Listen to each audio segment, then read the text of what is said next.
Ny amin'ny mahakasika hetsika amin'ny 5 septambra indray raikitra ny hetsika araky ny fanehoan-kevitra izay nataon'ireo mpanohitra hatrany.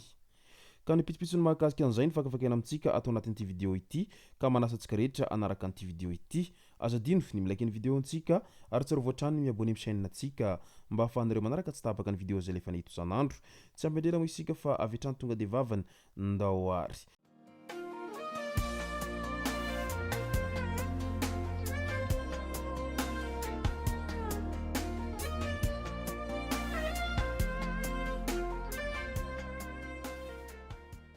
Ny tonga tsy miaraba hono namantezitra ka dia faly miaraba isika rehetra mpanaraka tsy tapaka an'ity chaîne ity nitendako amin'ity andro androany ity araky n'izay efa natsipiko zay dia ny mahakasika ny hetsika amin'ny 20 septambra no tena iompanan-tsika atao anatin'ity vidéo ity fa milohan'izay dia andao resantsika ireto tsara ho fantatra manaraka ireto. Ady amin'ny kolikoly nisy mpiasan'ny jirama noroahana sy nampidirana amponja. Mpiasan'ny jirama 50 no noroahana ary 30 hafa nampidirana amponja vonjomaika tato anatin'ity herinandro ity araky ny voalaza hatrany. Kolikoly fitondran-tsena tsy mendrika halatra fanodikodinam-bola no betsaka iampangana azy ireo. Midika izany fa tsy mandefitra amin'ity resaka kolikoly ity ny fitondram-panjakana amin'izao fotoana izao. Fa izay rehetra minia mbola manao an'izany dia tsy maintsy ahazo sazy izay sahaza azy ireo. Ivandry indray nakatona ny la balanchoire. Nahatra tsara ny mpitandro filaminana rongony tao amin'ity trano filanonana ity ka izay no antony nanakatona anazy raha niangamba vaovao hatrany. Mialohan'izao moa dia efa nampidirana amponja vonjomaika eny tsy afahy ireo teratany vahiny izay tompon'ny la balanchoire noho ny herisetra sy fanambanana basy olona tao anatin'ity la balanchoire ity hatrany. Tsy vitan'izay fa maro ihany koa ny orinasa izay mifandraika amin'izy ireo no tsy maintsy nakatona avokoa noho ity afera la balanchoire ity. Mpiasa maro araky izany no lasa tsy mananasa amin'izao fotoana izao vokatry ny fanakatonana an'ireo orinasa izay mifandraika amin'ity la balanchoire ity ka maro amin'izy ireo ihany no malahelo ao anatin'izay. Hoy ny fanazavan'ny Faniry Razafindray fa dia inona loatra ny heliko izy ireo no natao toy izao. I Clémence Raharinirina izay hitantsika amin'ny sary sy ny Faniry Rakotorasoa izay marary eo amin'ny lohany sy ny takibany. Mirary fahasalamana Rizda hombantsika eo anatrehan'ny hevitra marina miaraka amin'ny vahoaka Andriamanitra hoy ny fanehoan-kevitry ny Faniry Razafy hatrany. Raha tsy hivana moa dia nisy sambotra izy ireo noho n'izay fangatahana sy ny fametrahana taratasy mahakasika ny olany delestage izay. Ao anatin'izany dia naneho hevitra ihany koa i Fidèle Razarapiera ny amin'ny izay fangatahana sy ny antso avetsiroa mahakasika ny filaharana amina bidon jaune izay. Misy ny fandaminana tsy maintsy natao aloha vao miteny aoka isika tsy ho maimaika ho izy hatrany. Antoko maromaro no mivondrona ao anatin'ny vovonan'ny firaisan-kina hoy Fidèle Razarapiera ka samy manana ny fitsipika mifehy azy ny antoko tsirairay. Manana ny rafitra mifehy azy ihany koa ny vovonan'ny firaisan-kina ka tsy maintsy mivory sy mifandamina aloha mialohany hanaovana fanambarana fa tsy hoe samy miteny izay tiantenenina ao anaty tambazoratsirasira Facebook fotsiny. Efa hita sirehy ny vaovao ny tranga raha tsy niteny avy hatrany izahay dia tsy midika izany hoe tsy miraharaha an'i président Baba sy ny mpanolontsaina Clémence fa tsy maintsy mbola nivory aloha ny fandamina manoloana izany. Aoka isika tsy ho tafaroboka anatin'ny fandriky ny Facebook ka maika ny hanao fanambarana fotsiny. Misy paikady ny fanaovana politika sy ny fanoherana fa tsy tahaka ny fitondrana hoe ny resaka Facebook no iangana hanapahan-kevitra hitantanana ny firenena. Io ny fanambarana izay nataon'ny Fidèle Razarapiera manoloana ny zava-misy tato ato izay.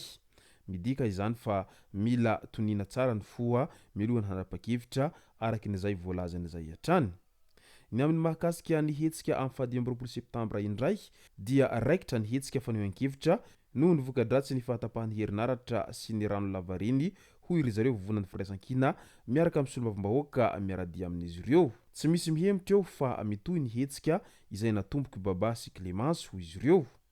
Ny alakamisy 20 septambra 2020 avy izao eny Ambohijatovo ny fotoana araky ny voalazan'ireo mpanohitra ao anatin'izay vovonan'ny firaisan-kina izay hatrany. Ka dia maro sahady araky izany no miandry an'izay hetsika izay ho ataon'izy ireo izay asa raha tena ho tanteraka tokoa izay hetsika izay asa raha ho voasakana milohan'ny fotoana tahaka nefa mahazatra indray. Solombavambahoaka Rajerison Antoine indray izay solombavambahoaka voafity tany Rivonimamo atsaharo ny fisamborana tsiramatahora izay atao amin'ireo izay maneho hevitra eto amin'ny tany sy ny firenena. Zo fototra amin'ny maholona ny fahalalahana maneho hevitra manoloana an'ireo zavatra hita sy tazana fa tsy mety, vahaolana haingana sy maharitra ny tadiavina fa mijaly ny malagasy, mikatso ny fitadiavana sy ny asa mandraharaha noho ny delestazy efa lasa rivotra iainana andavanandro. Izay no hafatra avy any amin'ity sombam-bahoaka ity taoriany ilay diabe izay nataony niaraka tamin'ireo vahoaka izay marobe nanaradia azy, nanao fangatahana sy antsoafo tamin'ny fitondrana ny mba hitadiavam-baholana amin'izay resaka delestazy lava sy ny tsy fahampiny rano izay. Teny ankadikely nidina an-dalambe nanao fihetsikehtsehana nimponina tamin'iny omaly alina iny noho n'izay olany jiro sy rano izay hatranomo no antony nahatonga an'izay fidinana an-dalambe izay. Midika izany fa tena leo ny vahoaka amin'ity resaka delestazy lava ity fa tsahay tsony izay hatao hiainana aminazy ity ka dia miandry an'izay vahaolana ho arosin'ireo mpitondra fanjakana manoloana an'izay olany delestazy lava izay tena efa sangy mihoatra ny loha tato ato izay ary tsy vitsy amin'olona izay misehatra amin'izay herinaratra izay mo dia tsy afa-miasa sy tsy afa-manoatra intsony amin'izay resaka fiariana izay noho izay fatifatin-jiro lava tsy misy fiafarana ary mbola tsy nahitam-baholana mandraka androany izay. Ka dia eo am-piandrasana an'izay vaholana izay ny rehetra amin'izao fotoana izao manoloana an'izay resaka delestazy lava izay.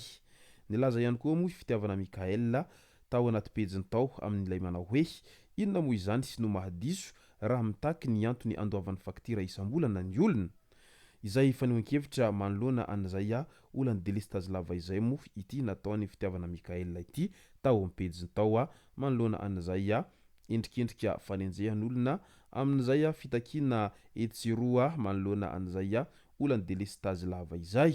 Midika izany rehetra izany fa tsy sitrapony vahoaka loatra no te hitokona na ihany koa te hidina an-dalambe fa ity olany delestazy ity dia tena efa mampiteniny moana tato ato izay hanika tsy zakany vahoaka intsony izay iainana ao anatin'izay delestazy lava reny tsy misy fiafarana izay. Efa ilany vahoaka no ny aina sy ny jaly tao anatin'ity resaka olany jiro sy rano ity ny jiro aloha ihany isam-bolana nefa ny jiro tapatapaka izay tsy mahavahan'ny olana sy tsy mahavahan'ny filan'ny vahoaka amin'ny tokony ho izy amin'ny fiainana andavanandro. Hanika nandefitra foana ny vahoaka tao anatin'izay fotoana lavabe izay. Izay sy zay no masaka azona roso tao anatin'ity video ity tompoko lasy tompoko vavy misaotra antsika rehetra nanaraka an'ity video ity hatramin'ny farany. Aza dino ny milike ny video antsika ary tsara hoatrany miabone amin'ny chaîne antsika mba ahafahanareo manaraka tsy tapaka ny video zay lefa nety isan'andro. Tompoko lasy tompoko vavy mankasitraka dia mirary soa.